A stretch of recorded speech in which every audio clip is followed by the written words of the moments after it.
Tere kallid tennissõbrad, aasta lõpp läheneb tormilise hooga ja läbi lume sahiseva oleme kokku kutsunud siia mehed, kes seda tormilist aastat meil kokku võtaks ja seekord mehed. Naisi meil kahjuks veel saate kollektiivi pole mahtunud, aga me kätt ette ei pane. Me ütleme, et me võtame kõik vastu, kes avaldavad soovi ja siia pääsevad oma ekspertteadmiste poolest. Mina saatejuht Gunnar Leeste ja Riho Kallus. Tervist. Kaasaatejuht Toomas Kuum. Tervist. Ja Alo Ojasalu. Tere. Ja no, nagu ikka kogunesime all liftide juures ja kaugelt nurgamehed jõudsid esimesena, mis on ju kuldreegel igasuguse kokkutuleku ja sünnipäeva puhul. Alo, räägi, kus sa käisid ja mis sa nägid? Miamis 45 minutit tagasi maandusin. Jõudsin Rihost ennem siia. See suhteliselt iga-aastane sõit noortega sinna Orange Bowlile, mis siis noortel loetakse ala nagu mitteametlik maailmameistrivõistlus. Taskud karikaid täis? Väiksematelt turniiridelt aga suurtelt mitte. Kes võitis ja mida? Seal kohalikud turniirid, seal on nagu 2 suurt turniiri, IMG ja teine on siis Orange Bowl. Ja seal üks tubli Tartu mängija võitis mõlemal paar ringikest ja teistel nii hästi ei läinud, aga mängisime ka kohalikke turniire ja sealt saime karikad kohvrisse. Kas pidite ostma lisakofri? Mina pidin, aga seda pigem mul on nii palju lapsi, et kõigile jõulukingid, et seal paraku ma nii rikas ei ole, et Eestist osta. Seal on kordi kõik odav. Nii ta on, jah. Ja ühte suurt mängu nägid ka. Räägi, kus see toimus ja kes mängisid? Jaa, see oli, kuna Alcaraz siis see aasta Austraalia lahtisteks valmistub Miamis. Väga mõistlik. Ja seal siis oli, ta liikus seal kogu aeg koha peal, küll ta käis seal jalgpallimatšidel Messiga kallistamas ja igal pool. Etteruttavalt, et samas Alcarazi mängul oli siis Ronaldo seal aukohal istus, see õige Ronaldo, mitte see Cristiano. Õige on see paks Ronaldo? Ta ei ole kus juures enam nii paks. Ma tegin isegi pildi. Mul täitsa üllatusin, et ta ei ole enam sugugi nii paks. Täitsa finksis vonksis. Väga hea saate algus oleme rääkinud naistest ja kehakaalust. Ja need 2 asja kokku ei läinud, muidu oleks juba jamad. Ja sinna eelnes muidugi naiste mäng Raducanu ja Anissimova. Ütleme siis ausalt, et veel kord, ma ei taha kellegi halvasti öelda, aga nii põnevuse kui kõige seisukohast on ikka väga raske 2 sellist mängu järjest vaadata, siis kui Alcaraz ja Fonseca tulevad. Kumb esimesena mängis? Anissimova Raducanu muidugi, jah. Aga ei, mäng oli, mina otsisin sealt, ma saatsin teile videolõigu ka sealt, et mina otsisin vastust küsimusele, mis uus hooaeg toob, mina need vastused sain. Fonseca läheb aasta 2 kindlasti veel. Üksikud võimsad relvad loomulikult kuulus ees käsi. 2 miljoni. Et ta konkureeriks kuskil midagi tõsisemas. Jah, ma olen nõus mingisuguse 3-setise mängu mingil turniiril võib-olla, ei näe, ausalt öeldes ei näe, kuidas ta võidaks Alcarazi või siis Sinnerit, aga palju rahvast oli? Vaata, ta oli hästi rumalat, see on see Florida suurim staadion, see pesapalli, ma nüüd terminit, aga see, mis ta on mingi iPod areena või kus mängib see Miami pesapallivõistkond. Ja pesapallivõistkond on ikka lahmakas. seal seda õnnetut tenniseväljakut näha keskel on, ma ei oska silmaga hinnata. Aga ikka 40 000 võib-olla või midagi sellist äkki. Vahva. Peaks olema 14 000. Ei, ma ütlesin silma järgi, ma pole ühtegi numbrit näinud. Kohal oli 14 000 järel, väidetavalt. Okay. Tennistonic.com ütleb seda. Ja, nii ta võis olla. Rahvast oli, elamusi oli, kui oli, nagu näidismäng ikka, eks. Et esimesed 2 seti jagame sõbralikult ära ja siis paneme täistuurid peale. Aga Alcaraz ilmselt mõtles, et mängib selle otsustava tiebreaki ka nagu ikkagi naeru suul või asjad, aga Fonseca muutus ühtejäkki nii tõsiseks ja esimesed punktid seal Alcarazile üldse ei meeldinud ja siis olid punktid 9-1 Alcarazile. Muuses, kui sai kokku pandud teemasid ja nagu ikka tänapäeval kui enda teemad on koos, siis küsitakse ChatGPT-lt tegema midagi ära ei unustanud, siis märkimisväärse selle aasta sündmusena toodi ka see Miami matš välja. ta oli kihvt ja noh, ma arvan, et lapsed, kes mul kaasas olid samamoodi, said sellest korraliku elamuse ja meil õnnestus seal lastega ikka ostada odavamad piletid üles ja siis ma nii NBA käisime ka vaatamas, minu arust Heat mängis oma läbi aegade kõige halvema mängu edetabeli mingi viimase käest sai 30 punniga. Aga lastel see toimib hästi, ostad odavad piletid üles ja lähed alla ja vaatad suht lähedalt ja nii seekordki ja nägid ikkagi, noh, ma usun, et kes neist suutis eristada, noh, kõike tegelikult, naiste ja meeste tennise vahet, kiiruste vahet, noh, neid ulmelisi eeskäsid, mida Alcaraz ja Fonseca sealt välja andis, noh, seda on oma silmaga ikka väga-väga vinge vaadata. Vahva. Aga räägime nendest sündmustest, mis ChatGPT ei toonud välja ja mis meie edetabelisse ikkagi pääsesid. Selgitan veel formaati, et me hakkame ette lugema nüüd top 10 ja meie arvates, mis meid kõige rohkem puudutasid Eesti ja maailma tennises. Ja me ei jõudnud seekord teha sellist hääletust, nagu me tavaliselt jõuame, põhjus lihtsalt ajas, minu ajas. Ja me otsustasime selle suhteliselt kiiresti Rihot all oodates. Gunnar, ma võib-olla korra veel Gunnar segan vahele, et kui Alo tuli Miamist ja jõudis esimesena, siis mul oli põhjust viimasena saabuda, sest mina tulin kaugelt meretagusest riigist Saaremaalt ja seal oli väga huvitav hooaja lõputurniir, aasta lõputurniir ja jõulupidu ja ma pean Toomas Kuuma tänama, kes tegi sinna väga põneva mälumängu, nii et saarlased on nüüd palju targemad tennises, aga ma tahaksin saate algusesse siit ühe küsimuse sealt Toomase mälumängust esitada Gunnarile just ja kontrollida Gunnari teadmiseid ja küsimus kõlab nii. Milline Eesti tennisist on läbi aegade parima tulemuse saavutanud Grand Slamil? Arvesse lähevad nii üksikmängu, paarismängu kui segapaarismängu tulemused. Kas tuleb ära, Gunnar? Milline? Ei no üldse Eesti kõige parem saavutus suure Slami turniiridel. Just täpselt nii. Toomas Leius. Tubli! Aga... Kas tuleb turniir ka ära? Wimbledon. Ei. Sa panid seal noorte turniiri. Me räägime täiskasvanute. Me räägime noortest. Mõtle veel üle. Mõtle. Grand Slamid. Jaa, Grand Slamid täiskasvanud. No noortest on meil Grand Slami võitjaid ju rohkem ju, aga täiskasvanutes. Ta oli esimene lihtsalt. Jah. Aga Leius on õige nimi, jah? No praegu me aitasime sind välja praegu muidugi. Jah. Ta arvas, et see oleks pidanud ütlema. Õige, lähedal oled. Jaa. Edasi nüüd küll huupi. Siis me ütle turniir siis. Ütle turniir, paku. Siis ma ütlen French Open. Tubli! Ütled aastaga ära äkki või? Ei, aastaga niimoodi. See oli mingi vanurite võistlus. Ei, me räägime päris Grand Slamist. Päris Grand Slam. Muidugi. No Alo kindlasti teab peast seda aastat. Ei tea. 71 jah. Aga seal oli partneriks oli Bernard Shaw järglane. Vinny Shaw. Ei, no tegelikult ei olnud vist Bernard Shaw, aga ma tegin... Vaata, selles mõttes, et olid ju... Kahjuks ta lahkus päris varakult muideks elavate seast. Vaata, olid ju ajad sellepärast, et millal viimati meeste Grand Slami võitja võitis ka paarismängu, sellest on ikka väga kaua aega möödas. Alo ja Toomas teavad seda kindlasti, aga ma arvan, et Gunnar võib-olla ei tea. Kogu selle 8 minutit me teeme nüüd uuesti saate algust. Me nii palju rappa läinud. Jaa, aga näiteks, mis on eestlaste osas üldse võiks teoreetiliselt lugeda, oli ju näiteks ka ma ei tea, mitte parim saavutus, aga vist isegi oli Davis Cupi esindamise teema kunagi, Sven Salumaa, mäletad, mängis poolfinaali meeste paarismängus. Tal on ju täitsa, nimi on lausa Eesti oma, aga siis seal on vist see kodakondsuse teema. Ei ta Eesti alla ei tulnud mängima. Ei tulnud, ma tean, et ei tulnud, aga teemaks oli see. Läbirääkimised käisid, et Davis Cupi asja, aga ei võtnud vedu. Kuulge, aga nimetage ära, kes on viimane, kes võitis nii üksiku kui paari Grand Slamis meestest?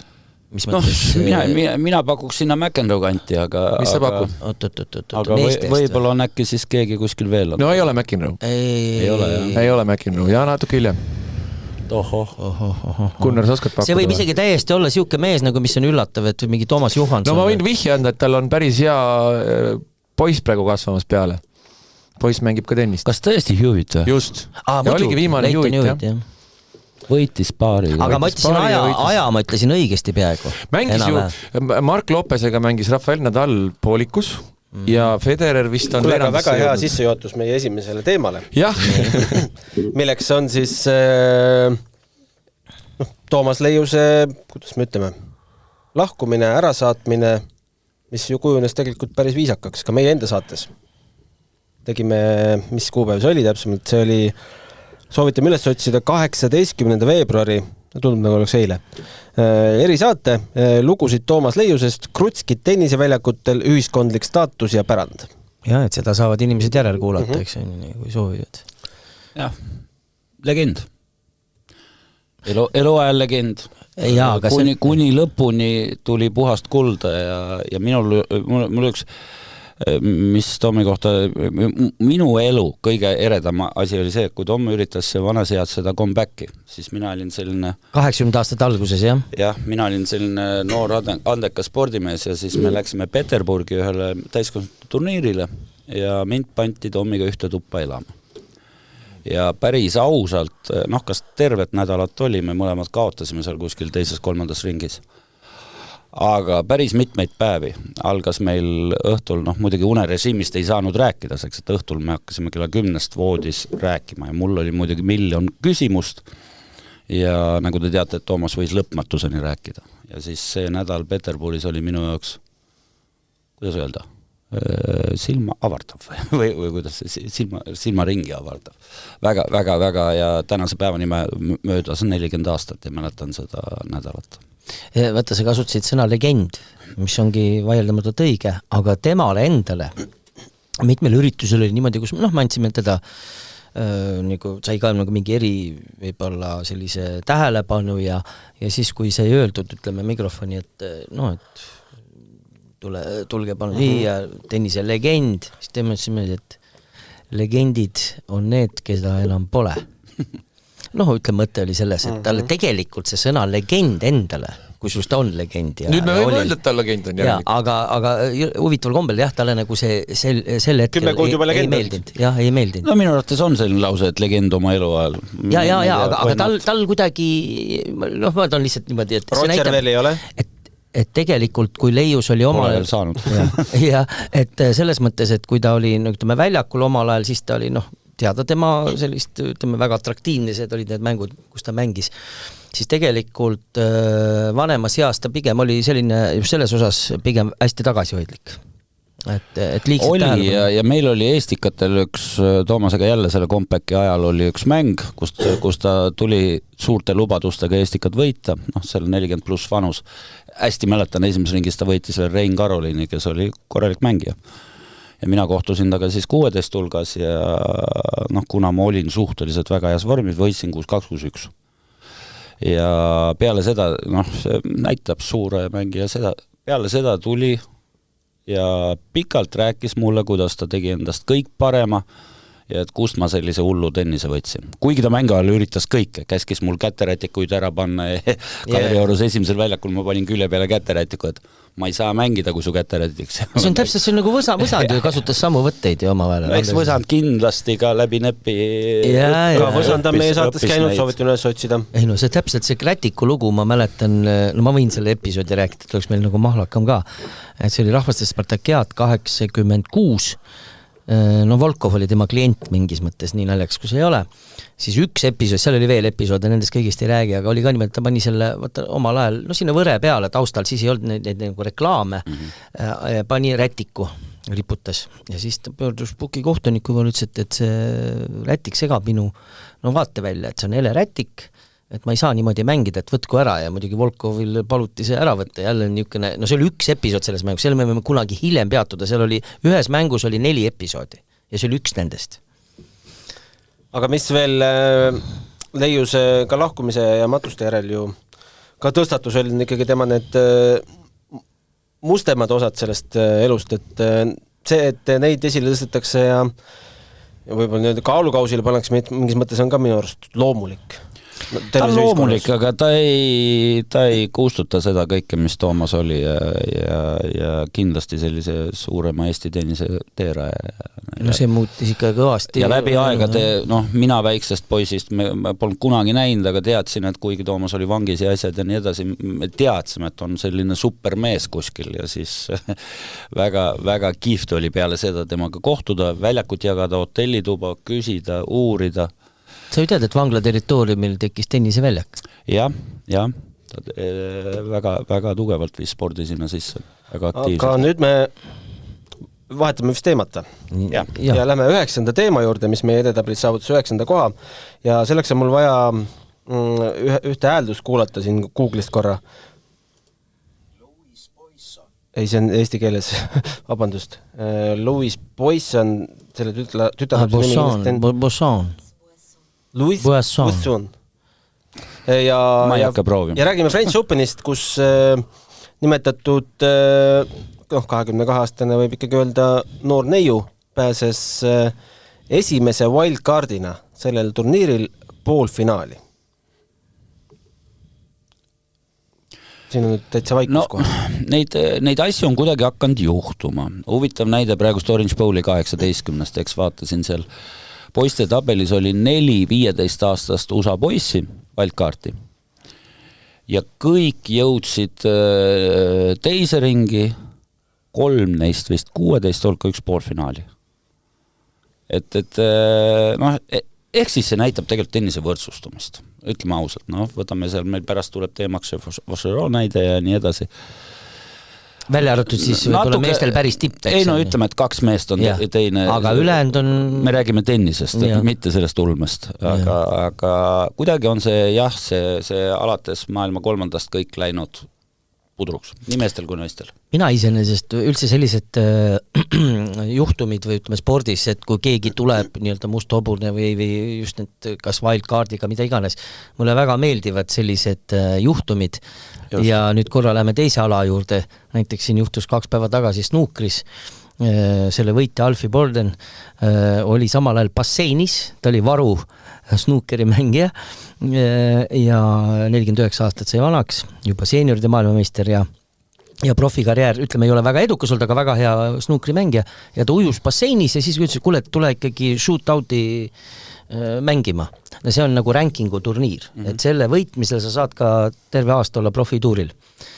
Just okei, et ma siis tulen ja esimeses matšist oli 0-46 taga, võitis ära 49-46, see on see 10-minutine ja lõpuks võitis ära.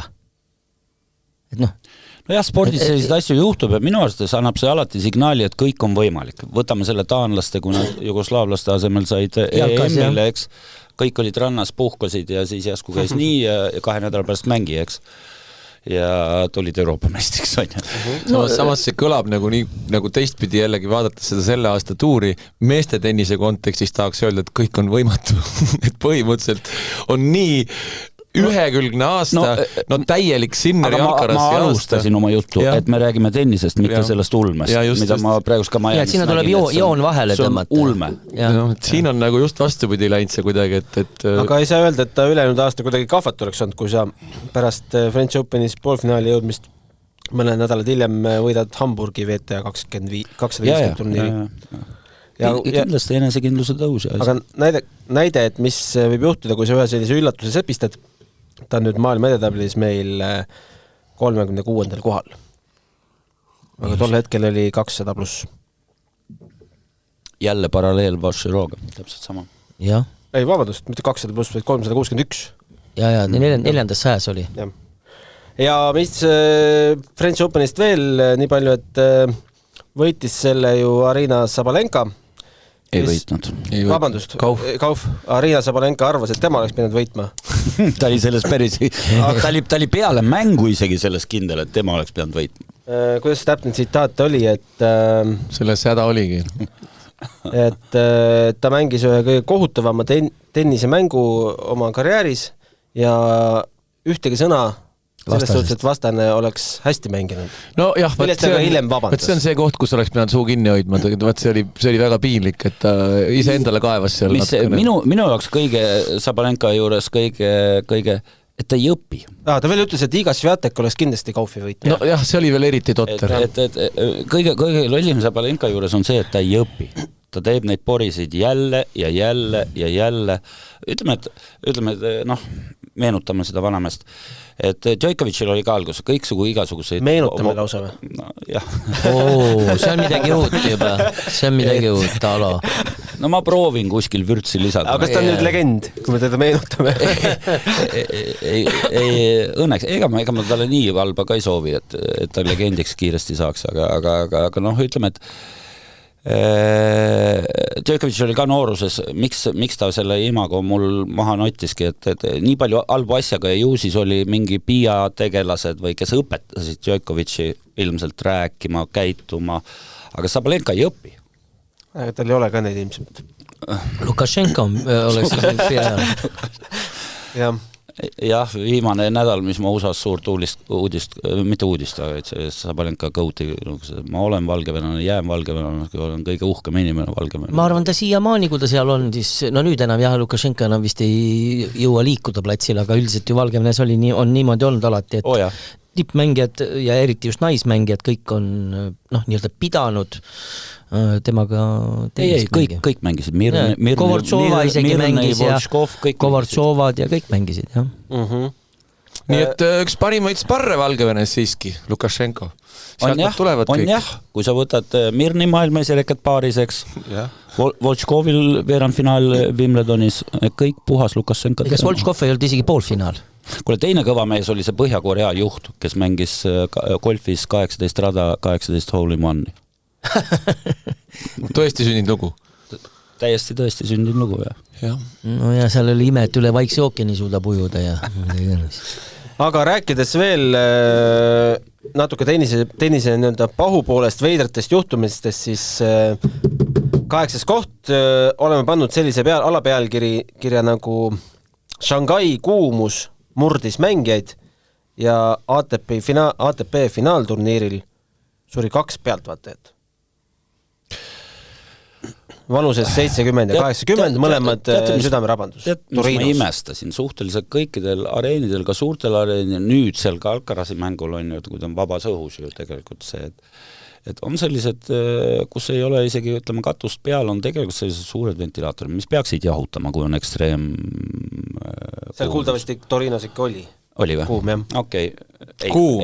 Torino, see oli sisehallis ju. Oli kuum? Jah. Liiga palav oli saalis. Ei mind küll seal ei ole. Toomas, vaid ikka palavus, jah. Et ma ei tea, kuidagi tavaliselt mõeldakse publiku peale ka, et ma ei oska, see tundub kummaline. See oli see Musetti mäng, on ju? Täpsemalt ei mäleta, mis... Ma mäletan, ma ise kommenteerisin seda mängu. Kõva mäng oli. Ja siis üks mäng oli veel, kus vajas veel abi, aga tema jäi elama. Ei, see oli Musetti mäng. See oli see hästi äge mäng selle Deminoriga. No jah, eks see on ikkagi, ma arvan, et see on... Tegelikult see on halbade juhuste kokku sattumus ka mõnes mõttes, et ega seal midagi ei ole, tõenäoliselt inimestel ikkagi, ei tea ju täpselt, aga need mängijatel ka muidugi, see oli päris pikk paus oli see hetk, et oodati seal, et olukord oli keeruline. Aga mäletan, see oli 20 minti oli vähemalt. Ja, see oli väga pikk paus mängus, et Musetti ja Fritz, jah. Või Fritz hoopis või? Sellise mängu ajal. Aga Shanghai turniiri, me jõuame selle Shanghaini võib-olla veel korra, aga kes seda kommenteerisite ka? Jah, tegelikult on ju ATP reglemendis kirjas konkreetselt ka temperatuuri kohta nõuded, mis on nagu maksimum, millega lubatakse. See läks mitu korda sealt üle. See on justkui niisugune natuke nagu soovituslik. Austraalia lahtistel on tehtud kogu aeg kuuma pause. Ja ma mäletan, kui Sharapova, me olime ise Austraalias, kui Sharapova oli kaotamas ühe liinlannale maailma mingi 200-ndale, no lihtsalt ei olnud võimalik väljakul olla. Aga Shanghais oli ju ikka mängijad kukkusid nagu kärbsed seal järjest ja Sinner oli üks nendest Krikspuuri vastu. Et see oli nagu kummaline, et mitte kordagi ei tehtud mitte ühtegi pausi. Seal oli õhuniiskus 80%, temperatuur 35 pluss, väljakul veel kuumem. Võib sellest rääkida, et see muutub mängijatele ka juba eluohtlikuks. Muutubki eluohtlikuks. Nii kaua, kui keegi kukub kokku ja jääbki süda seisma. Et ma kogu aeg mõtlesin seda, et millal nad selle pausi teevad, aga ei tehtud kordagi. Et jällegi, see võib-olla näitab jällegi seda, kuidas suur raha sõidab üle sellest kõigest. Et sul on rahvusvahelised teleülekanded, sul on kõik asjad jooksevad ja nii on ja see mängija ei ole see mängija tervis kõige olulisem. Kahjuks see nii on. Minu arust, tervet seda turniiri sai kommenteerida, neid olukordi oli seal ju nii palju. Isegi jalgpallis ju tehakse neid, nüüd on hästi levinud. Et ma ei tea, mis nüüd järgmine aasta see MM-il. Seal on ka muid probleeme, et seal on need ilmaolud ja mis tuleb USA-s, Mehhikos ja Kanadas. Jah, et seal mängivad, et seal oli ju täitsa nii täikese pilvede pärast katkestati kõik ja eks see on, ma ei tea nüüd, on see mingi kliima soojenemine või mis asi see kõik on, aga igal juhul tuleks natukene jah, nagu paindlikumalt vaadata, ma saan aru, see on see suur raha, paus, ülekanne jääb seal venima, võib-olla kõik need graafikud ja et ühtepidi saad aru, aga prioriteet on ikkagi inimelud ja kõik muu on ja seal muidugi tekib ikka väga suur ebavõrdsuse printsiip, et kes peab mängima päeval kuumuse käes, kes saab õhtul mängida, see kes... Ja eriti tuleb mängu see järgmise päeva matšides. Täpselt, see järgmise päeva matšides, et kes pidi mängima seal, kes on ikka täiesti tühi järgmisel päeval ja ei saagi mängida. Aga Kaia Kanepil sisuliselt see ükskord oli hea tabel Prantsusmaa lahtistel, kui tal kelle vastu ta nüüd mängis, ma ei mäletagi, siis kui Vondrussov oli finaalis, too aasta tal oli ju see puhast palavus tegelikult rikkus tal ära, tal oli väga hea tabel ja mängis hästi ja siis kaotas 3 setis, mul ei tule enam, kas äkki see... Koko Kaufile või? Ei. Sa mõtled veerandis kaotas või? Siis ta oli vist, kas veerandis vist, jah. Koitsile ta on kaotanud ühe mängu, pika mängu seal, aga siis ei olnud palavus, siis oli vihmapausid. See oli ala mingi selline, kas Muhhova või mingi selline vastane minu mõnest või keegi selline. Mul ei tule meelde, aga see oli nii ideaalne tabeli. Šarapovale tal on kaotanud. Ei, sa võtad nii varajasid aastaid, see oli ikka see nüüd ikka suhteliselt Šarapov oli kiire. See oli ikkagi nüüd siin suhteliselt vaata, aastad on sul raske üle määrata, 6-7 aastat tagasi veel, me veel Ubaga, või natuke võib-olla 8, me Ubaga kommenteeris. Sa mõtled Austraaliat või? Ei, Prantsusmaa lahtise. Viimane veerandfinaal ka oli Austraalia. Ei, mitte viimane veerandfinaal, ma ei mõelnud seda, aga tal oli väga hea šanss ja kõik mängis hästi, aga see oli konkreetselt palavus mitu päeva järjest. Teine asi on see, et see muutub nagu natukene sauna MM-iks, et kes kauem ei, ma leian, et Kaia on kurtnud, et üks väga tuuline ilm aastal 2020 sai talle saatuslikuks, aga las ta jääb. Peasi, et nüüd keegi võib-olla õpiks nendest juhtumitest ja võib-olla kas reeglites või lihtsalt põhimõtetes midagi korrigeeriks. Aga lähme edasi ja 7. koht, meil on 26 minutit juba saatest möödas, aga pahupoole juurde ikkagi jääme. Me saime sellest eelmisel aastal natukene rääkida ja saame ka sel aastal, aga paneme sinna väikse knifi juurde ja selle alapealkiri on Sinneri dopingupaus ja erinevad kihlveoskandaalid. Nagu siis kõik juba ilmselt teavad, et eelmise aasta märtsis andis Jannik Sinner dopinguproovi, kust leiti anaboolsed steroidi klostepooli, aga ta tõestas ära, et tema füsioterapeut Giacomo Naldi oli teinud massaaži ja enne seda ravinud oma sõrme trofotermini nimelise kreemiga. Sina Alo oma käe peale peaks ka trofoterminit panema. Ja siis võistlustele ei saa peale. Jah. Ja siis, mille oli ostnud tema fitness-treener Umberto Ferrara. Neid inimesi loomulikult tema kaaskonnas enam ei ole, aga karistus oli ikkagi see 3 kuud ja 3 kuud said siis, millal need täpsemalt, see oli nüüd veebruarist aprillini, midagi sinna kanti, eks. Kas see avaldas Sinnerile üldse mingit mõju mainele kindlasti, aga tema tulemustele? Põnev oli vaadata, millisena ta tagasi tuleb. Selles suhtes, et ütleme, et vaadata seda esimest turniiri ja asjad, et ikkagi nii rahvasfännid kui kaasmängijad võtsid, paar tükki vigises, aga võtsid teda suht vaikne hästi võtsid. Pigem isegi hästi võtsid vastu. Ja ka publik vist väga. Ja publik, samamoodi oli eelmise aasta US Openil põnev vaadata, et mis nüüd juhtub, kui ta platsile tuleb. Aga tugevama kui varem ja kinkis meile super aasta. Roland Garros, Wimbledoni, US Openi võib-olla mitte nii hästi, aga super aasta lõppu. Nii palju Sinnerist, aga tuletas meelde sel aastal meile ennast ka selline pahupool nagu mängude äraandmine raha vastu. See on see prantslane ja kõige kallima karistuse sai siis Quentin Foliot. Loodan, et ma väga palju eksinud, kes sai karistuseks 20 aastat võistluskeeldu ja trahvi summa $70,000. Ja 8. detsembril alles ilmus ajalehes Le Monde ka üks selline sissevaade sellesse maailma. Kahjuks maksumüüri ees väga palju infot ei ole, aga midagi siiski.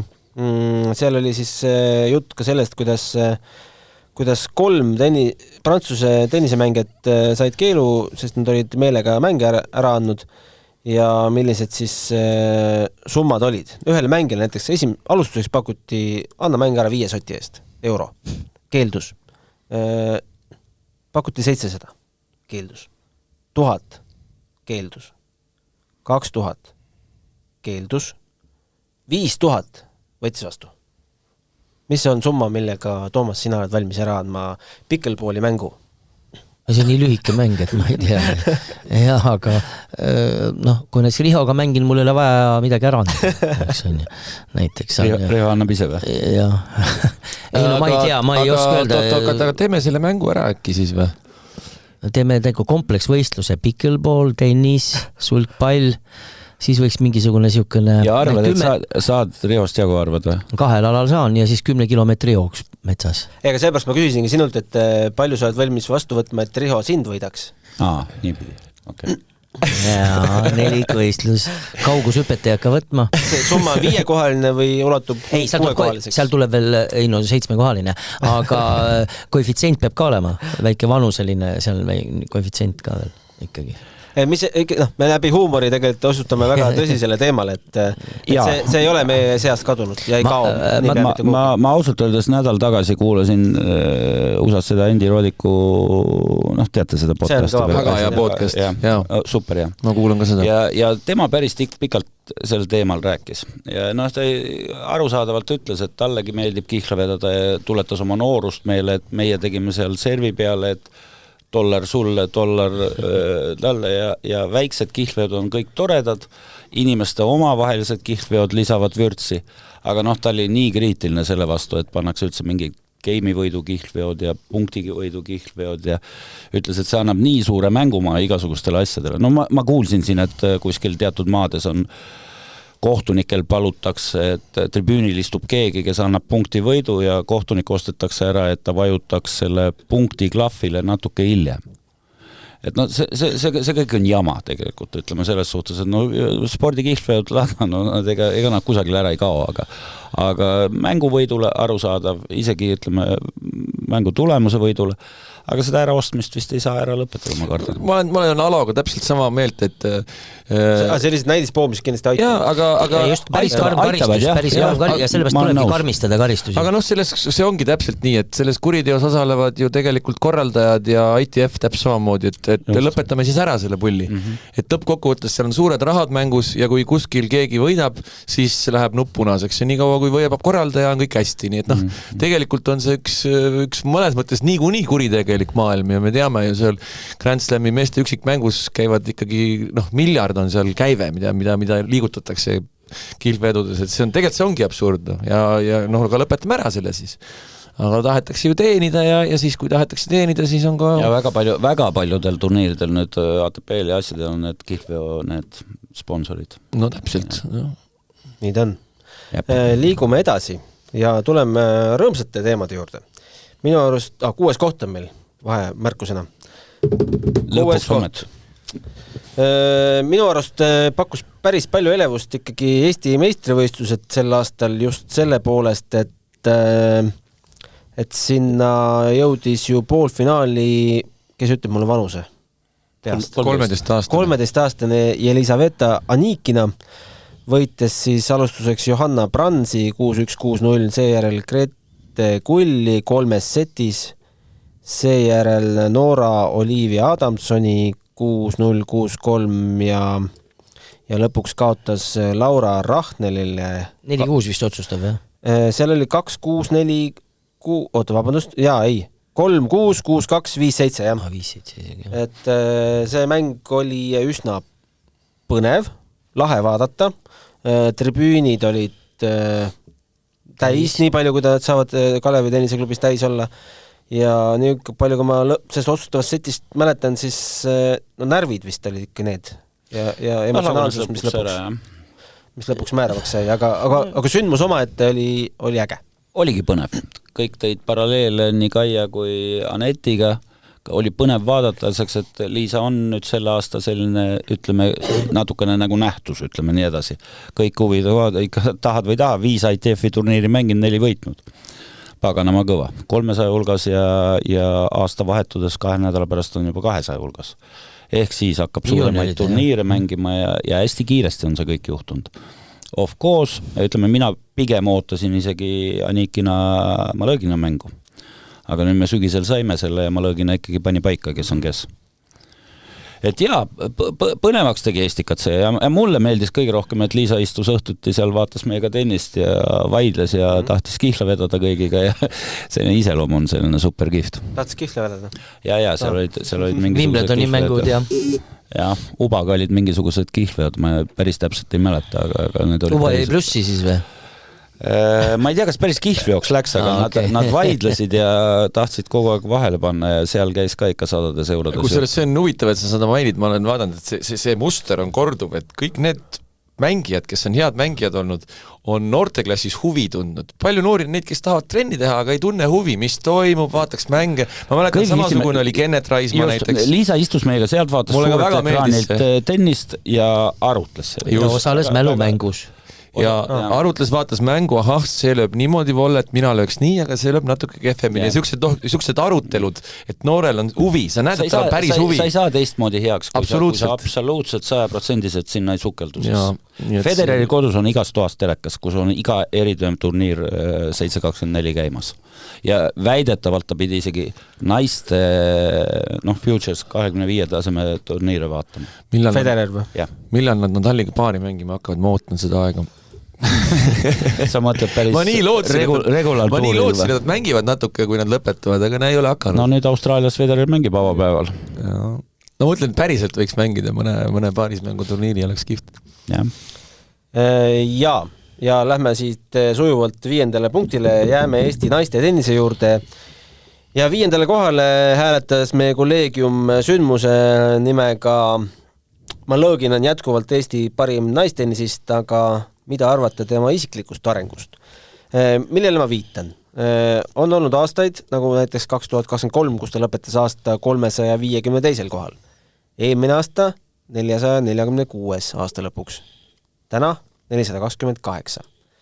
Et kindel on see, et ta ise tahab olla palju-palju kõrgemal, aga samas on ta ka selle taseme ju säilitanud. Et midagi otseselt ette heita ju ei saa. No nii, nagu ma sulle kirjutasin, et selles, mis ta nagu kinnistas selle teatava positsiooni ja hea, et meil vähemalt selline Anikin on nüüd tulemas sealt jätkuvalt rõhutan, ta on Eesti parim. Jaa, et selles mõttes on et on, muidu oleks nagu suhteliselt tühja maad. Et selles mõttes on et ta jätkab ja ta saab aeg-ajalt ju täitsa ju neid häid võite, aga jah, punktidega on sealt tal raske tõusta ja ütleme niimoodi, et ma arvan, et kuskil tuleb see lihtsalt mitte isegi temast niimoodi otsa sõltub, kuskil tuleb see lagi ette. Sa viitad pikkusele? No kindlasti kõik see füüsiline... Pauliini. Jah, nagu me toome, selge see, et on näiteid, aga kõik, ikkagi see mingil määral mõjutab ikkagi seda positsiooni. Ja mina jätan arvamuse vahele, et ütlen päris ausalt, et ma olen siin aastate jooksul 2-3 Malõgina mängu näinud niimoodi, et ma ei ütle oma... Ega me keegi, ma arvan, et nüüd näeme vähem, sest et varem olid need ITF-i turniirid, kui olid Eestis, siis sai rohkem vaadata, aga seal oli ka, ma mäletan, väga kihvte mänge, võtta see Laaments, siuke tennisist. Ja see oli ju, ta mängis, see oli vist isegi, kas oli finaal või poolfinaal Pärnus, ja ta sai seal mitu rasket võitu ja see tema esimene muuseas turniir, kui ta ITF-i võitis ja see oli sellised vastased, eks see Laamets mängib ju korralikult ja siis näitas väga head mängu. Just kui nüüd on aastaid mööda läinud, visuaalses mõttes selle põnevuse ja kõige võitluslikkuse mõttes tookord tundus juba, et kes ta praegu mängib paremini. Mul on nagu raske hinnata. Sest ma ei ole neid turniire näinud, aga ta mängib praegu tugevamaid turniire tegelikult pigem kui ta tollel aastal, kui see Pärnus mäng oli. Nüüd ta on seal häid võite saanud, aga jah.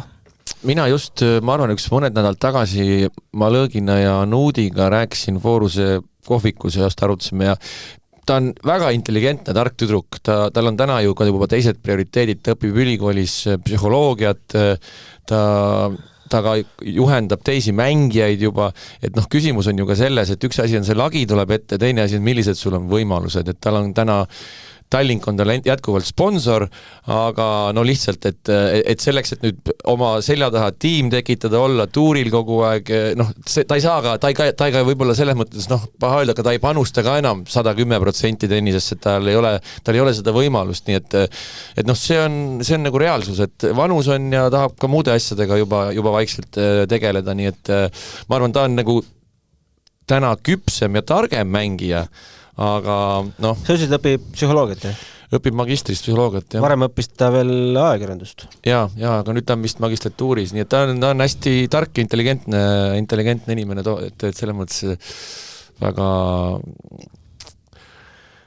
asjalik mängija. Kiidame kindlasti aastalõpupeol peetud see oli fantastiline. Ja selle järel ka Donatas Narmantile antud intervjuu eest. Muidugi. Oli ka aeg. Väga tore. Ütleme siis nii. Väga tore. Okay. Aga lähme edasi ja meil on nüüd 5 tükki jäänud ja juba ähvardab meie saade siin minna üle tunni kohe kindlasti. Aga vabandust, see oligi ju 5. koht või? Jaa, siis on meil 4 jäänud ja räägime sellisest Eesti teisest reketist nagu Daniil Klinka, kes murdis ennast top 200 sisse ja kindlustas ka sellega sellise toreda ajaloolise verstaposti, et meil on Australian Openil 2 Eesti meest tabelis. Väga... Mis ei ole, me tuvastame, ei ole päris esmakordne, et... Ei ole, me peaks selle fakti ära rääkima, eks ju, et Prantsusmaa lahtistel on mänginud 3. Sepp, Lamp ja Leius. See oli jah rekord siis nii-öelda. Seal oli 2 vist põhis ja 1 kvalis äkki või? Ei, seal oli, võt seda ma ei tea, igal juhul ma tean seda, et Indrek Sepp mängis nii-öelda consolationit, siis mängiti ka miinusringi. Avaringi kaotajad. Aga minust Lamp ja Leius olid põhis? Ei, Sepp oli ka, sest et Sepp mängis avaringi kaotajad lohutusturniiri, kus ta jõudis poolfinaali. Nii et kõik olid põhiturniiril? Ja, sel juhul pidi kõik olema. Aga fakt on, et Daniil Klinka on täna 198. reket ATP edetabelis, kõrgem koht 191 ja selle aasta madalaim koht on 495. No väga impressive viimane pool aastat eriti ja ütleme, et peale seda Davis Cupi, kui ma ei olnud näinud Daniili ja siis pikalt, eks. Ja Davis Cupil jättis tegelikult väga impressive ja siis hakkasin nagu jälgima, eriti lahe oli see turniir, kus Austraalia lahti see nagu otsustas ta pääsemise, et see veerandfinaal võidetud 4-2 pealt vist olid punktid 16-2, see näitab, et sisu on, ütleme, ja ei, väga super tennis ja põnevusega Austraaliat ootab. Ja mäng on tal muutunud mitmekülgsemaks. Igal juhul ja kui, serv võimsamaks. Ja ütleme see, tagakäsi on tal seal, mulle meeldib see, et vaatasin just see, kui ta Martšaki vastu mängis. Seal teda tegelikult, me oleme saates rääkinud, teda natukene põlv seal natuke vaevas. Poolfinaal oli Poolas, kus oli selline mäng oli tal peaaegu kotis. 4-2 juhtis, kui ma eksi otsustavas Klinka. Ja mida? Ei. ma jälle vehitsin. Ma Rihoga teed hoopis teist asja. Jumal. Ma mõtlesin, et äkki ma olen mingi faktiviga. Ei, sa pole ühtegi faktiviga kunagi teinud. Ei, vahest ikka võib eksida. Santana, sa oled eksimatu. Jumal tänatud. Aga see oli just niisugune element nagu, et ütleme, lõigatud löök, et kohati sarnanes, mitte päris sama, aga mul tuli kohe siis Dimitrov nagu meelde, et ta oskas mängida nagu surve all ja survestada ja minu meelest on ta ka serv ohtlikumaks muutunud, nii et ja tulemus kõvasti ja need mängud, et ta on nagu päris head närvi ka näidanud. Ja liikumine ja kõik, ma rääkisingi sellest närvist, et see näitas, et selge see, et see veerandfinaal otsustas pääseb Austraaliasse või mitte. Et mängu teatud osa, ja ma huviga vaatasin seda öösel ja kuidas kestab. Ja selge see, et seal pabina taha läksid nii otsustava setibreiku ja asjad nii edasi, aga olukord, kus ta 4-2 pealt, ma just tein oma mängijatele ka eeskujuks, muidugi nad ei viitsi keegi öösel vaadata, aga kuidas Daniil see, ma ei ütle, et ma nüüd meeletult ta mänge olen näinud, aga see pool aasta nüüd kindlasti, et kuidas väljakul käitumine on, see enese üles pumpamine ka miinusseisus, mul on nii hästi meeles see 3-2 poolte vahetus seal, tuli küll 4-2, Daniil jooksis poolte vahetusest välja, ta oli küll breigiga taga, aga kogu aeg come on. Ja kui sa niimoodi ennast kogu aeg pumpad, siis ühel hetkel see tuleb ja väga-väga kihvt. Täpselt, ma olen selle Aloga väga nõus selle koha pealt ja muidugi ei saa üle ega ümber sellest, et tegemist on tiimitööga ja seal taga on ju tegelikult Kennet Raismaa ka väga-väga palju teinud, sest et sellest on palju juttu tennises ja ma mäletan Toomase kuldsed sõnad. Toomas alati ütles, et kui tuleb õige treener, siis muutused võivad olla päris kiired. Ja ma loodan, et Mark Lajalil võib nüüd olla ehk sama hetk. Nojah, kuna kui sul on mängutase olemas, siis küsimus on pisidetailides. Üks poliitik ütles meie peenäälestus. Ja tegelikult Daniil on ju päris mitu aastat juba tiksunud enam-vähem seal 400-600. Vahepeal tundus, et sealt nagu just nagu ta murav läbi. Aga aasta alguses ju tegelikult oli ju Margi edetabeli koht oli ju isegi kehvem, kui nüüd aasta lõpuks Daniili edetabeli koht, nii et Kenneti roll on seal ülioluline ja Kennet on väga tark treener, Kennet on väga hea treener, nii et seal on, ta on väga-väga palju teinud. Kennet ja Karl Kiur-Saar on värske tenniseajakirja esikaanel. No väga õiged mehed, väga tubli. Ja nad on pühendunud, mis on kõige... Ja loomulikult täpselt seesama jutt, et kõik me oleme nõus sellega, Daniil on nii sümpaatne, ta on nii mehelik, ta on nii asjalik, ta on nii professionaalne, ta on juba ju, näed, noor isa abielus ja kõik muu elu ka, et ta on nii selles mõttes ülimalt äge poiss. Jah, mingid suuremad võidud tuleks, siis oleks meie oma Roger Federer. Ja mis siin sageli, jõuame ka Lajalini tõenäoliselt, ja seal on nagu see moment, et me vahest arutame, et 200 ja nüüd loomulikult me loodame, et 100 sisse jõuaksid, aga kujutage nüüd ette iseenesest juba see number. No see on suur võit. Tegelikult palju mängib tennist ja mis see tennis, milline konkurents, juba see, et Eestist on 2 mängijat, see on metsik. Jällegi meeste tennise juurde tulles, see olukord võib muutuda 1 kuuga. Olgu see trigger, ükskõik mis asi ta on, Vacherot september 240 ranking, nüüd 39, kui ma ei eksi, või 38 eespool. See muutub kõik nii. Kui asjad paika klikivad. Ükskõik, aga muidugi selle eelduseks on pidev töö. Vacherot ütles ka, et ma olen 1,5 aastat nende 2 turniiri nimel tööd teinud ja nüüd see lihtsalt klappis kõik. Võib-olla Vacheroni veel jõuame, vaatame. Okay.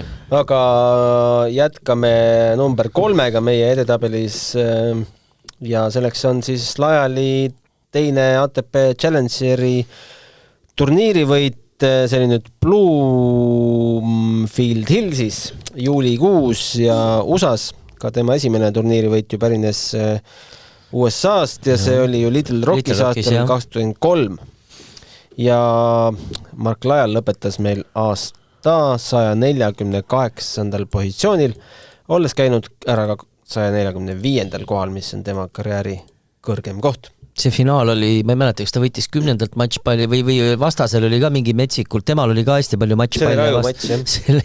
See oli päris, tegelikult oleks võinud seal ajal tegelikult juba varem vist, seal, mõlemil oli seal nii palju võimalus, see oli väga dramaatiline mäng, aga ta võitis selle, jah. Ja nagu igal aastal ajal käib ka siit saatest läbi ja Davis Cupi oli vist on ju, käis ka siit jälle läbi. Aga jälle on põhjust uuesti kutsuda, sest toimunud on päris palju. Kas see oli see aeg, kui sa mul panid stuudiokeelu või? Sul oli stuudiokeeld, jah. Oota, millal see maha läks üldse? Siis, kui valimised ära lõppesid. Õige, jah. See oli nii armas, kuna tuli Kalevi Allis minu juurde ütles, et sina saadetes osaleda ei saa. Ma mõtlesin, kas forever või? Aga minu sa said ju täitsa korralikult hääli isegi. Jaa, ma olen rahul. Aga Lajalist rääkides siis lõppes ju koostöö treeneri Wayne Blackiga ja mõnda aega ta otsiski täitsa uut välismaa tipptreenerit ja sai endale siis päris hiljuti, nagu ka Delfi Sport kirjutas meil siin 11. detsembril, et endine Itaalia tipptennisist Davide Sanguinetti. Mida me Sanguinetist teame? Mina ei tea midagi. Ei, no ma olen isegi vist kunagi mingil turniir isegi sattusin vist peale või mingi slämi turniir võib juhuslikult, aga niimoodi, et ma oleks vaadanud seda mängu algust lõpuni või sellist asja ei ole episoodiliselt, aga ma ei... Parim koht 42. Jaa, aga ma ei mäleta väga seda mängustiili või kindlasti ta ei olnud minu meelest selline... No ega mängustiilil ei ole ka finaalis. No ma mõtlen, et ma ei mäleta tema nagu mängu selles mõttes. 2002 Milano finaalis alistas finaalis legendaarse Roger Federeri. Aha. elava legendi. No siis ta väga hea inimene ei saa olla. Ja suurtel slämmidel veerandfinaal 98 Wimbledonis. Jaa, aga seal otsustab ikkagi see, et mis eeldused inimesed treeneriks saada. Kindlasti on ja need, kuidas need Margile edasi kanduvad, seda näitab aeg ja muud mitte midagi. Üks väike lootus Margi puhul on veel. Kas te panite tähele, et siin sügisel vallandus mees profide hulgas üks korralik juuksepügamise kampaania ja nüüd Fonseca Miamis oli ka ju poolheadid. et noh, Mark tegi sama sammu ja... Kas ta pani oksjonile?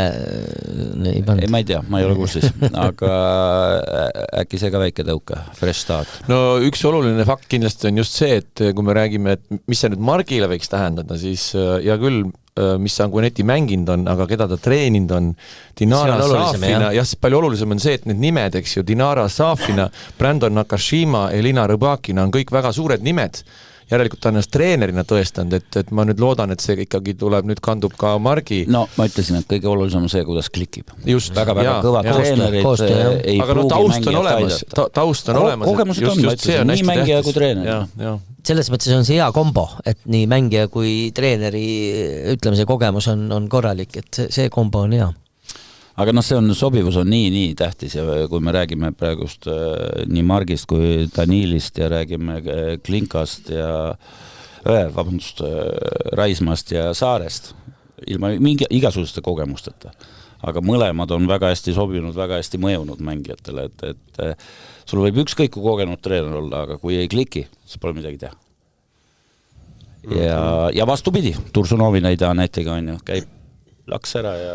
No on selliseid tiime, kuhu on väga heal treeneril ka väga keeruline torkim minna, seal lähed Ruunet või Tsitsipas treenima, siis on alati riskid. Et no proovis paljud on head proovinud. Murata Kluu proovis ju Osakaga ja näed, surusid kätte ja ütlesid, et jääme sõpradeks, aga ei õnnestu. Võivad olla küll kaks suurt nime. Mõlemad kõvad nimed. Eks võtta sageli ongi, kui on siuke väga kõva nimi, seal võib, see kõik on karakterid seal ja suured. See ego moment võib olla, ütleme, Sanguinetti on see on impressiv, see kõik see nimekiri, aga ta ei ole ka päris, ütleme, see võib olla kaliiber, et kus, seda nagu on väga raske läbi murda, et seal see potentsiaal on olemas. No tulevad meelde need Ivan Issevitsi väljaütlemised, mis olid päris karmid, ja seal ka olid sellised asjad võib-olla, mida ei oleks tahtnud võib-olla, aga mängija kindlasti, aga need samamoodi. Miks Djokovic ja Murray ei klappinud siis? No see idee algus peal oli naljakas. Aga see vist ei olnudki väga pikaajalise idee, ma sain nii aru. Ilmselt ei olnud, jah. Tema eluloo raamatus ikkagi on viimane peatükk keskendubki sellele Djokovic ja Murray koostööle ja viskab õhku, et mis sellest küll nüüd veel saada võib. Aga siis varsti pärast seda lõppeski. Turundus. Võib-olla küll, jah. Nagu Djokovic ise ütles, et ta põhiliselt vajas Murrayt Briti huumori pärast. Mis võib ka tõsi olla, et Djokovic'i töös ja asjades huumor on alati puudu. See on kindlasti Marrit väga tõstab see. Aga lähme edasi. Ja... oleks võinud võtta siis Rowan Atkinsoni näiteks. Seda Andy Marrit vaja oli. Marri pidi muuseas mega huumori, seda on rõhutanud kõik. Ja ma olen näinud mõningaid sketše, kas te olete näinud sketši, kui hotelli toas seal ärkab? Nadaliga sõnumivahetus peale. Ja see on ilusad head sketšid Marril. Jah. Nimetasid Rowan Atkinsoni, siis väike karu ka veel abitreeneriks. Madridi Real sai mingisuguse kaotuse see sõnumi sellest ja Marri ei olnud tekstinud Nadalile kordagi. Nadal on suur Madridi Reali fänn ja mingisuguse suure kaotuse ja Marri saatis sõnumi Nadalile, et umbes, et kuidas sa ennast tunned. Ja Marri alguses hakkas tõsiselt vastama, et nagu inimene tunnebki, kuidas mul elus läheb, aga siis klikkis, et Real. See oli hea. Teine koht, auväärt teine koht ja võib-olla mõnele üllatuseks pääses teisele kohale selline mees nagu Valentin Vacherot. Olite kuulnud 1. jaanuaril, kes on Valentin Vacherot? Minule see üllatus ei ole meie teine koht, sellepärast, et see oli erakordne asi maailma tennisest see aasta. Erakordne. Lihtsalt erakordne. Erakordne ei olnud isegi see, et alternaidina pääses peale, ta ei olnud seal turniiri üldse peal, 2 päeva või päev ennem turniiri direktor ütles sõida siia ja mängi. Et ta sealt alates võitis. Erakordseks tegi, et 9 mängust 7 otsustavas, kus ta kaotas esimese seti. Me räägime Shanghai turniiri võidust loomulikult. Ja takkaotsa järgmine ATP 1000 ka veel veerandfinaali, kus ta sai siis wildcardi, eks? Et tegelikult vapustav kuu, vapustav. Selliseid asju ei näe. Mina isegi mälust ei suuda nagu meenutada midagi sarnast. Ja nüüd on maailma 31. reket. 31 juba või? Ma pole viimasel ajal vaatanud. 38 oli meeles kuskil. Okay. See oli huvitav, kuidas see kolmik või ma ei oska öelda, mingi energia hakkab kandma äkki kuidagi, et noh, tege mäletate ka ju, Benjamin Ballaree käis ju meil siin mängimas, ma Saaremaal jutustasin pikalt, kui ta oli just enne Monacos Federeriga mänginud ja tuli Saaremaale, Jaak tegi tal ära minu arust veel Tallinnas vist, Jaak võitis teda ja ta oli tol hetkel mingi ATP 200 ja nad on ju kõik üks pere koos, Rinderknes ja Vacherot ja Ballaree ja kuidagi ja kõige kummalisem selle Vacherot puhul oli see, et mida keerulisem situatsioon, seda paremini hakkas see mees mängima, see oli täitsa uskumatu. 9 mängust 7 otsustavad esimest seti kaotada. Ja see on meistri tunnus kuidagi, et see oli täitsa uskumatu, et mida rohkem oli vastu seina surutud, seda paremat tennist tootis kogu aeg, et see turniir oli ikka täiesti muinasjutuline. Ja Rinderknes samamoodi. Ja kui ma ei eksi, seal oligi selles jodus 2 seti võitu, 1 oli Djokovic. Me kommenteerisime seda finaali ju koos Eva Palmaga, kes on nende kursaõde Texas A&M University Agriculture and Manufacturing University vist, jah, et see, ja siis Eva rääkis, kuidas Rinderknes, ta aitas päris palju Rinderknesi koolis, me saatsime talle veel tervituspildi sealt ja vastas. Ta oli nagu spikri eest. Ja ta aitas, Eva tark tüdruk ja vastas. Ja siis Eva rääkis, kuidas Artur Ülikooli ajal oli rääkinud sellest, kuidas ta tahab maailma esimeseks saada, kõik ütles, kuule, come on, võtta rahulikult, aga see selleks, see juba, et see tegelikult juba on suur muinasjutt, et niimoodi kaks poissi ülikoolist, see on täitsa uskumatu. Kihvt tennises, tennis pakub ka meeste tennises üllatusi ja kihvte lugusid. Ja. Aga mitte selle tõdemusega me ei lõpeta selle saadet, vaid üks koht on meil ikkagi veel ja see on auväärt esimene koht ja see on loomulikult French Openi finaal. Mõni ütleb aegade parim, mõni ei nõustu selle väitega, näiteks Toomas juba raputab pead, et kui mehed mängivad 5 tundi ja 29 minutit Prantsuse päikese all, siis ei ole maailma parim tennisematš, aga võitis siis Carlos Alcaraz selle matši ja 5. seti ja otsustavas tiebreakis 10-2, aga kas tulemusest tähtsam pole üldse miski muu? Ei no see intriig selles mõttes, et see mäng, ütleme, millega ta läheb ajalukku, loomulikult need matšpallid ja kõik just alates sellest 3. seti mingist hetkest. Seetõttu siin on neid finaale, mis on mulle nii-öelda kuidagi kuskil kumavad läbi peas, on teisigi häid, aga muidugi loomulikult ma saan aru, miks nimetatakse kõigi aega, teiseks on kõige värskem ja mängu kvaliteet, eriti sest teatud hetkest ikkagi just, kus see oli fantastika täiesti. Aga kõigi aegadeks mina ei nimetaks, ma ei oska alternatiivi, sest Prantsusmaa lahtised on läbi aegade pakkunud, liivatennis on niimoodi, et seal on päris omapärased mänge, kasvõi oma põnevuse intriigi mõttes mäletad, kui mängisid, kui see krampidega oli see Gaston Gaudi ja kõik, seal selle kooriaga mängisid. Mängu kvaliteedis ei ole üldse küsimus, aga seal oli see intriigi mõttes, see oli ulme viimane set seal näiteks, et me võime neid mänge väga palju näha, aga ma usun, et need, kes peavad kõige paremaks, võib-olla võtavadki aluseks mitte ainult selle põnevuse momendi, või tõesti, et need 2 meest on nagu teiselt planeedilt. No mina selles suhtes oponeeriks sulle, et suht kindlalt, teate, ma olen suur Federeri fänn ja Federer Nadali paar finaali on ka siin kandidaadid. Aga ma vaatasin selle mängu paar korda veel üle. See oli esimene, te kõik teate, ma olen suitsetaja, eks? Yeah. Esimene mäng, mida vaadates ma nagu ei julgen minna, sellepärast, et ma kartsin kaotada 1 punkti kuskilt. Esimesest game'ist peale ma ohkisin teleka ees. No ei ole võimalik ja sellel on midagi tegemist, et üks mängis hästi ja siis teatud seisust hakkas teine mängima. Ei, mõlemad mängisid giga-mega, ma ei tea, mis võrdesse panna tennist.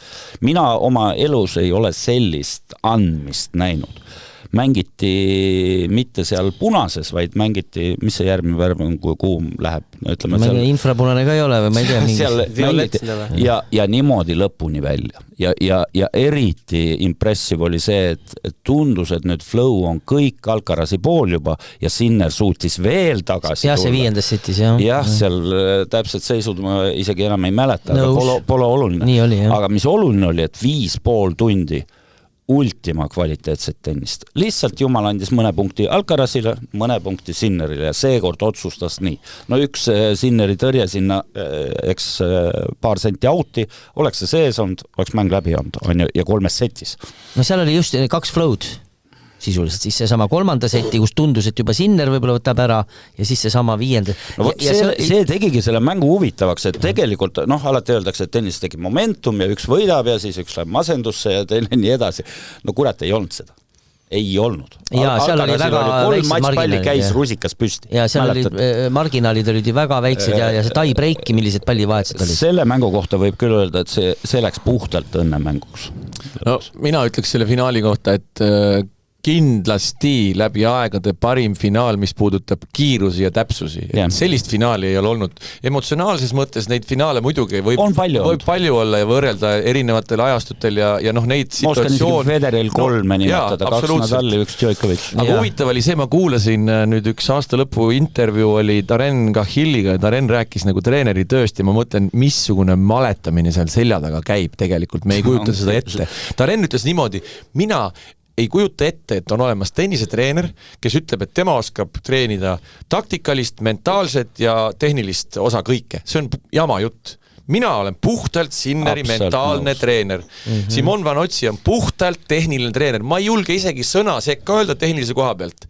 Ja võt see tipptasemel ja see, mida nad seal teevad ja millist nõu nad annavad ja kuidas see on täpselt see, et sa vaatad, üks hakkab minema, siis tuleb teine. Üks hakkab minema, siis tuleb teine. Ja kuidas kogu aeg... Ja nüüd eriti, kui õpetamine veel on lubatud. Siis see. Ja ma rõhutaksin siin, panime selle Roland Garros, aga ma rõhutaksin selline, milline muutus toimus Wimbledoniks. Peale millist kaotust. Ja veel kihvtim oli see, et muutus toimus teise poole US Openis. Edasi-tagasi muudeti taktik, ei, seal kogu aeg keegi pani juurde. Ei, ma saan aru, aga ma mõtlen see tulemused. Asjad, ja kohe peale US Openit, mis oli Sinneri lause?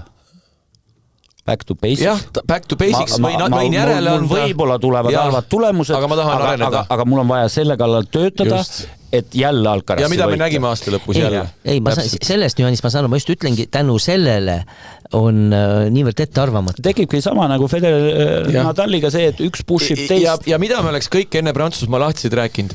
No Alcaraz on liival parem, Sinner liival on kõige nõrgem kate ja siis pabam, mängib sellist tennist liival. Et kõik muutub kogu aeg ja kogu see aasta näitab seda, miks need mehed lähevad järjest rohkem teiste eest ära. Ja minu jaoks kõige hullem asi, et nad lähevad tõesti teiste eest ära. Sellepärast, et seal tehakse teisel tasemel asju. Seal tehakse teisel tasemel asju. Ma annan teile ühe näpunäite, kui teil on luuletus veel puudu jõuluvanale, siis te võite talle lugeda viimased slämmivõitjad meeste seas. Alustades US Openis 2025 ja lõpetades 22 Austraalia Openiga. Luuletus käib niimoodi. Alcaraz, Sinner, Alcaraz, Sinner. Sinner, Alcaraz, Alcaraz, Sinner. Djokovic, Alcaraz, Djokovic, Djokovic, Alcaraz, Djokovic, Nadal, Nadal. Ilus jõululetus siia saate. See saab ka hea räpiloo. Ära ütle, et sa selle ideele ise tulid. Ise tulin. No ta on ju muusikaga tegeleb ka. Mul oli just laste jõulupidu ja seal tuli lugeda. Me võiksime ka luuletus. Ma ütlen ausalt, ma võtan selle kasutusele. Ma loodan, mu sugulased meie saadet ei kuula, aga selle luuletuse ma loen, kui ma tahan. Räpilugu. Aga mina tean ühte ilusat luuletust veel alates viimasest Safini sellest Grand Slami võidust on ka väga ilus luuletus. Kindlasti saaks veel pikema luuletuse. Ma loen selle luuletuse ka. Viimasest Safini luuletust on ülespoole siis. Nadal, Federer, palju teil aega on? No loe ära see luuletus meile. Nadal, Federer, Federer, Federer, Nadal, Federer, Federer, Federer, Nadal, Federer, Federer, Djokovic, Nadal, Federer, Nadal, Federer, Federer, Del Potro rikub ära siin. Federer ise ütles ka, et selle rikub ära, et tal on Federer, sellest mängus kõige rohkem. Nadal ja paneme veel aastast 2010. Djokovic, Nadal, Nadal, Federer, Murray, Djokovic, Nadal, Murray, Nadal, Wawrinka. Ma ütlen, ükski jõuluvana ei viitsi nii pikka juttu kuulata. Et ühed samad pigem see sinu esialgne variant see kõlas hästi. Sobib 2025 jõulu selleks. Nadal, Djokovic, Cilic, Djokovic, Wawrinka, Djokovic.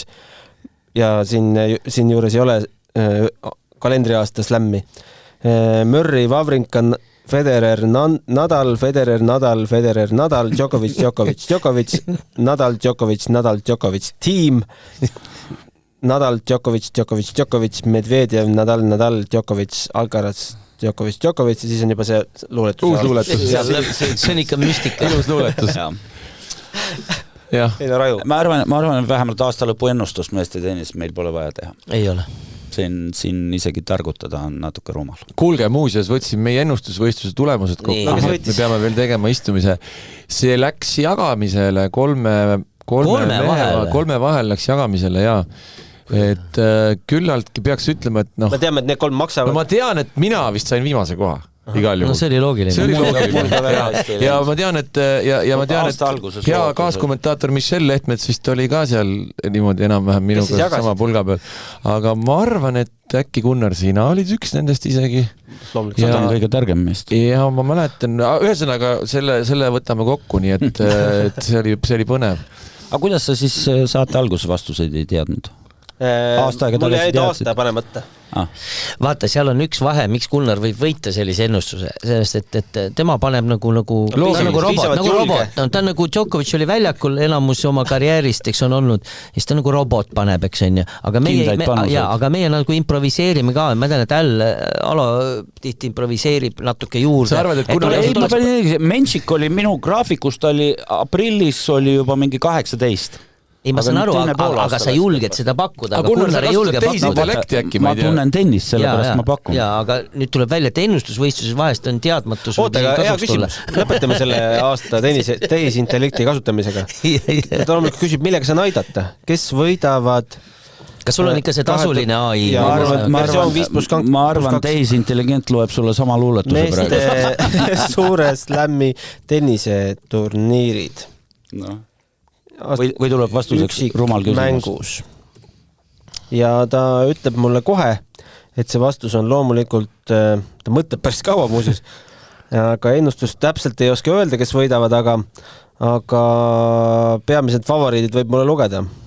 Ja vaata, sinna nüüd see on ümargune jutt. See on sul Hiina AI. Ei, tema järgmise aasta luuletus on selline, et Sinner, Alcaraz. Me teadsime ilma teisi. Väga nutikas. Aga vaatame, kes ka pihta läheb. Algab siis Sinneriga. Sinner, Alcaraz. Sellise luuletuse. Minu pakkumine, vaata nüüd järgmiseks aastaks, nähes nüüd Alcarazi mängu ka, mina 4 Sinnerit ei julgeks panna, see aasta ma siis ennustasin mina ennustasin ka ja ega ma väga kaugele ei olnud, kõige kaugemaks jäi US Open oli, eks? Seal ei olnud šanssu. See oli jälle tänu Wimbledonile. Ja ometi loogiliselt oli US Open ju Sinneri oma, Wimbledon 50-50, Roland Garros, päris loogikalt ei läinud. Aga peab ütlema või? Ei, ta just ütles, et me ei hakka ennustama. Ei ennusta midagi. Meil tuleb eraldi sellest üks üritust. Pigem võiks ennustada, et kui 2025 oli üks mees, kes pääses poolfinaali ja seda ka tänu Djokovic'i vigastusele natukene, et kas keegi pääseb finaali Grand Slamidel peale nende 2? Ja kes see võiks olla? See on jah huvitav. Sest 3 finaali olid ju nende meeste vahel. Mina ütlen päris kindla veendumusega, et ainu võimalus on kas vigastus või haigus. Ma kardan ka. Aga pange tähele ka ChatGPT ennustust naisteks. Saba koko. Ei, no see kõlaks nagu luule. Ülesanne, mis ma andsin seekord, et pikemalt keerutamata palun 4 nime nüüd. Sabalenka, Sviatek, Rõbakina, Kauf. No ega ma peaaegu oligi. oota, Rõõba saab ka lühendust, aga kuidas Viontekiga, Iga, oota, Saaba, Iga, Rõõba. Ja ärge unustage, et kui mehel on see võimatu, et mingi uus nimi jube äkki tuleb, siis naistel on see võimalik. Täiesti nõus, et mingi üllatus kuskil tuleb jälle Wimbledonis. Aga nii on see alati olnud. Võib-olla need Jela või üks... Jela on tänav. Läti keeles küll, aga see on see mängija ka veel. Okei, ja. Suur tänu, et saite jälle siia läbi lume sahiseva tulla ja tõesti, kõva lumi oli. Läbi lume sahiseva koju minna. Ma mõtlesin, ma olen pannud suverehvid. Ma ei tea, jalad sõid märjaks väljas. Terve nädal on 7 kraadi sooja. Et tasub panna küll, jah? Ma olen panen suverehvid alla, jah. Ja täname ka kuulamast ja edukat uut aastat kõigile ja veel paremat ülejärgmist. Aitäh teile! Aitäh! Aitäh!